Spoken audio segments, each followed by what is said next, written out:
जय शिवराय मित्रांनो. योजना बंद होतील पण माहिती नाही. मी संभाजी गायकवाड पुन्हा एकदा स्वागत आहे आपल्या सर्वांचं योजना दरबारमध्ये. मित्रांनो, महाराष्ट्रातील शेतकऱ्यांसाठी सध्या सर्वात महत्वाची आणि मोठी चर्चा सुरू आहे ती म्हणजेच पुण्यश्लोक अहिल्यादेवी होळकर शेतकरी कर्जमुक्ती योजना. आज 7 ऑगस्ट रोजी मुख्यमंत्री देवेंद्र फडणवीस यांनी पत्रकार परिषदेत या कर्जमाफीबद्दल अतिशय महत्वाची माहितीही सध्या देण्यात आलेली आहे. आता पहिल्या टप्प्यामध्ये तब्बल 6,22,207 शेतकऱ्यांच्या कर्ज खात्यांमध्ये 529 कोटी रुपये जमा करण्यात आलेले आहेत. आता विशेष म्हणजे ही रक्कम कर्ज खात्यावर जमा झाल्यानंतर संबंधित शेतकऱ्यांची कर्ज खाती पूर्णपणे म्हणजेच निरंक झाल्याचे मुख्यमंत्र्यांनी सांगितलेलं आहे. पण मित्रांनो, याच वेळी अनेक शेतकऱ्यांच्या मनात एकच मोठे प्रश्न आहेत आणि अनेक मोठे प्रश्न देखील निर्माण झाले आहेत. आता 11 लाख शेतकऱ्यांची ई-केवायसी पूर्ण झाली आहे, मग सर्वांच्या कर्ज खात्यावर पैसे जमा कधी होणार?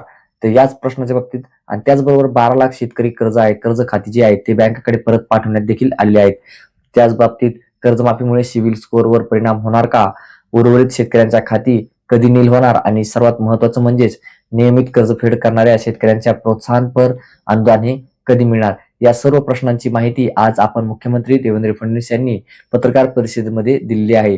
पुण्यश्लोक अहिल्यादेवी होळकर शेतकरी कर्जमाफी योजना जी घोषित केली होती, त्या योजनेच्या अंतर्गत आषाढीला आपण पहिली यादी घोषित केली होती. घोषित केलेली यादी ही आपण सर्व ग्रामपंचायतींना पाठवली आणि अगदी सिंपल अशा पद्धतीनं जे काही शेतकरी आहेत त्यांनी केवळ जाऊन आधार ऑथेंटिकेशन करायचं, कुठलाही अर्ज नाही किंवा कुठल्याही प्रकारचे इतर गोष्टींची आवश्यकता नाही. अशा पद्धतीनं ॲग्रीस्टॅक नंबर आणि आधार ऑथेंटिकेशन करून त्यांची खाती नील करायची, अशा प्रकारचं आपण काम हातामध्ये घेतलं होतं.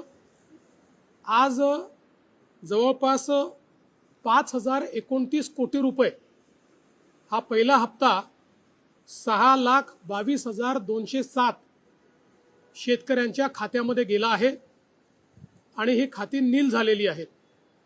मध्यंतरी काही गैरसमज असे झाले होते की आमच्यावरचं कर्ज जास्ती दिसतंय आणि आमच्या नावावर अप्रूव्ड पैसे कमी आहेत.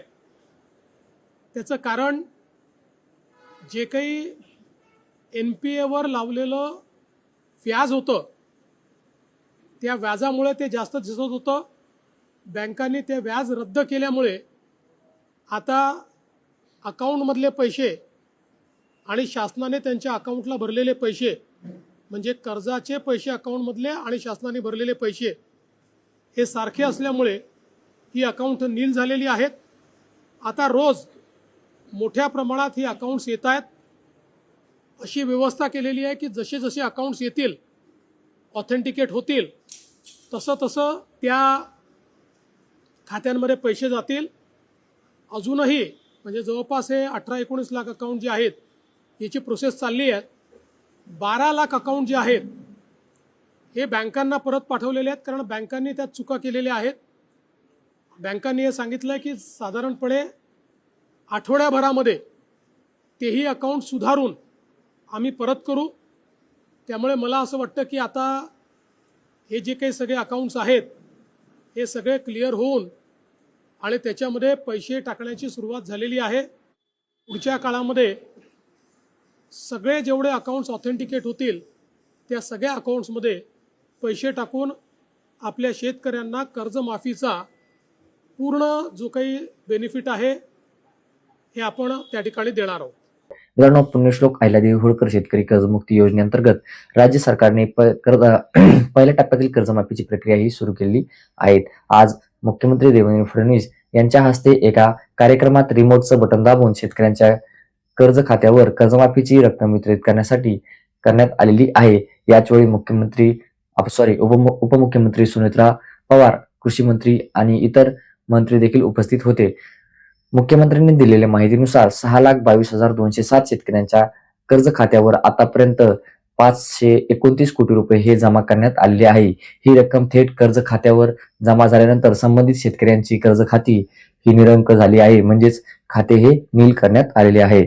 आता इथे एक महत्वाचा मुद्दा आणि महत्वाचा आकडा समजून घेण्या योग्य आहे. या योजनेमध्ये जवळपास 32 लाख शेतकरी थकीत कर्जदार आहेत. तर यापैकी कर्जमाफीसाठी पात्र असलेल्या शेतकऱ्यांची संख्या ही 16,96,000 शेतकऱ्यांचे 2 याद्या सहकार विभागाकडून प्रसिद्ध करण्यात देखील आलेल्या आहेत.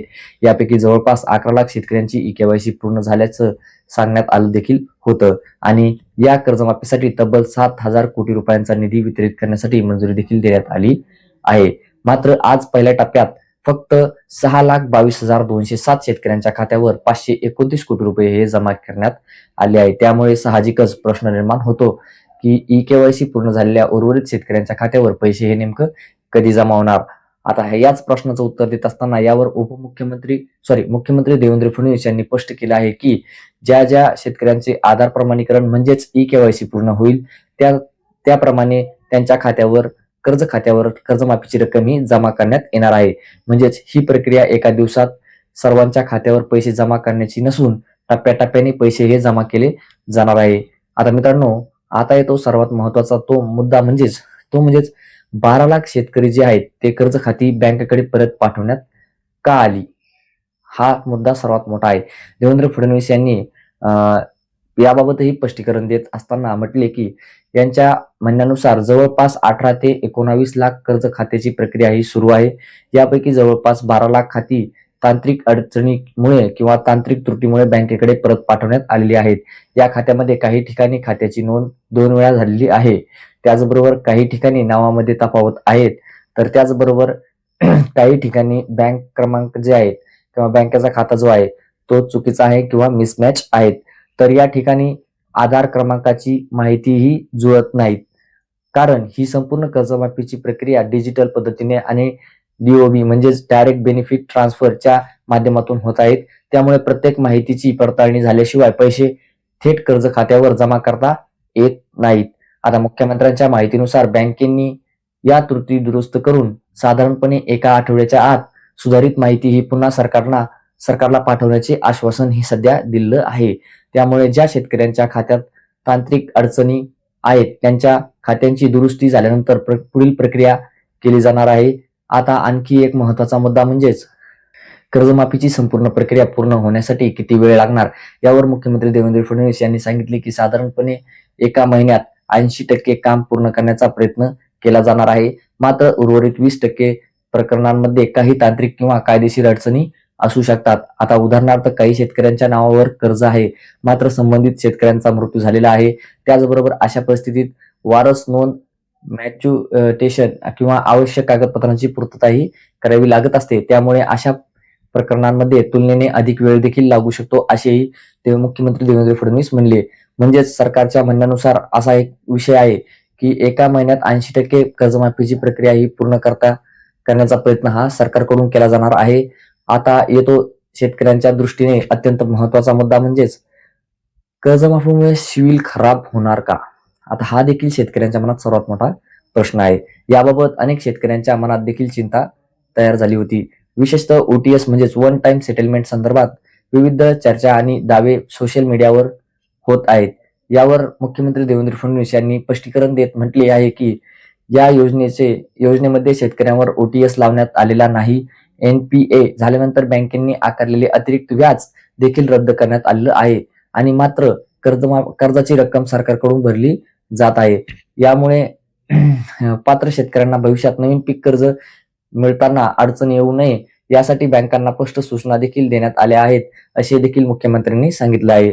म्हणून सिव्हिल स्कोअर बाबत शेतकऱ्यांच्या पसरवल्या जाणाऱ्या अफवांवर विश्वास ठेवू नका. आता आणखी एक महत्वाचा मुद्दा आणि गैरसमज दूर करूयात. अनेक शेतकऱ्यांच्या कर्ज खात्यावर दिसणारी थकबाकी आणि सरकारने मंजूर केलेली कर्जमाफीची रक्कम वेगवेगळी का दिसते. मुख्यमंत्र्यांनी याचं एक कारण स्पष्ट केलं आहे की NPA झाल्यानंतर काही कर्ज खात्यावर अतिरिक्त व्याज आकारण्यात आलं होतं. त्यामुळे कर्ज खात्यावर एकूण थकबाकी जास्तही दिसत नाही. मात्र आता हे अतिरिक्त व्याज रद्द करण्यात देखील आलेलं आहे. त्यामुळे सरकारकडून भरली जाणारी कर्जमाफीची रक्कम आणि कर्ज खात्यातील पात्र थकबाकी समान झाल्यानंतर संबंधित कर्ज खातं हे निरंक होत आहे म्हणजेच नील होत आहे. आता मित्रांनो, शेवटचा आणि अत्यंत महत्वाचा मुद्दा तो म्हणजेच नियमित कर्ज फेड करणाऱ्या जे शेतकरी आहेत त्यांना प्रोत्साहनपर अनुदान हे नेमकं कधी मिळणार. आता मुख्यमंत्र्यांच्या माहितीनुसार पहिल्या टप्प्यात थकीत कर्जाची कर्जमाफी केली जात आहे. त्यानंतर नियमित कर्ज फेड करणाऱ्या पात्र शेतकऱ्यांना प्रोत्साहनपर अनुदानाची प्रक्रिया ही केली जाणार आहे. आता मात्र सध्या त्यांच्या प्रत्यक्ष वितरणाची ठोस तारीख ही सध्या जाहीर करण्यात आलेली नाही. त्यामुळे नियमित कर्ज फेड करणाऱ्या शेतकऱ्यांना अजून अधिकृत वेळापत्रकाची प्रतीक्षा देखील करावी लागणार आहे. आता मित्रांनो, या संपूर्ण कर्जमाफीमध्ये एक महत्वाचा मुद्दा लक्षात घेण्यायोग्य आहे. तो म्हणजेच काय आहे, तर सरकारच्या म्हणण्यानुसार प्रक्रिया ही वेगाने आहे. पहिल्या टप्प्यात 6,22,207 शेतकऱ्यांच्या खात्यावर 529 कोटी रुपये हे जमा करण्यात देखील आले आहे. पण दुसरीकडे अजूनही लाखो शेतकरी ही कर्जमाफीच्या प्रतीक्षेत आहेतच. आता 11 लाख शेतकऱ्यांची ई-केवायसी पूर्ण झाल्याचं सांगितलं जात असताना देखील प्रत्यक्षात टप्प्याटप्प्याने पैसे जमा केले जात देखील आहेत. आता तसेच 12 लाख खाती जी आहेत ते तांत्रिक त्रुटीमुळे बँकेकडे परत पाठवण्यात देखील आलेले आहेत. आता या तांत्रिक त्रुटी ज्या पूर्ण होतील त्यानंतर जे काही होणार आहे आणि त्यामुळे आता बँकांना या त्रुटी किती लवकर दुरुस्त करता येतात आणि सरकारकडून पुढील टप्प्यात किती वेगाने निधी हा वितरित केला जाणार आहे हे पाहणं देखील महत्वाचं आपल्याला ठरणारच आहे. आता विशेषतः मयत कर्जदार, वारस नोंद, नावातील तफावत, खाते क्रमांकातील चुका आणि ई-केवायसीच्या अडचणी असलेल्या शेतकऱ्यांना या प्रक्रियेत आणखी वेळ देखील लागू शकतो.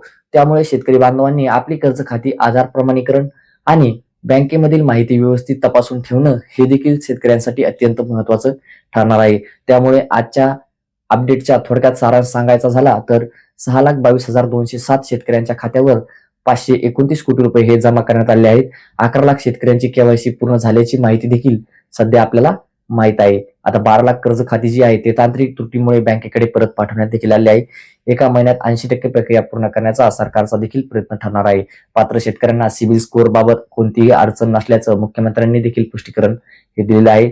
आणि त्यानंतर नियमित कर्ज फेड करणाऱ्या शेतकऱ्यांना प्रोत्साहनपर अनुदान देण्याची प्रक्रिया ही लवकरच सुरू केली जाणार आहे. मात्र मित्रांनो, तुमचं कर्जमाफीचं खातं असून नील झालं नसेल किंवा ई-केवायसी पूर्ण असूनही पैसे जमा झाले नसतील किंवा कर्ज खात्यामध्ये काही तफावत दिसत असेल तर तुमची अडचण नेमकी काय आहे हे नक्की आम्हाला कमेंट बॉक्समध्ये कळवा. तुमच्या प्रश्नांवर पुढील व्हिडिओमध्ये सविस्तर माहिती घेण्याचा आपण नक्कीच प्रयत्न करूयात. आणि अशीच शेतकरी कर्जमाफीची सरकारी योजना आणि शासन निर्णयाची अचूक माहिती आणि महत्वाची माहिती ही सर्वात आधी मिळवण्यासाठी आपल्या चॅनलला आत्ताच सबस्क्राईब करून ठेवा. व्हिडिओ माहितीपूर्ण वाटला असेल तर व्हिडिओला लाईक करा आणि इतर तुमच्या शेतकरी बांधवांपर्यंत, मित्रांपर्यंत शेअर करायला नक्की विसरू नका.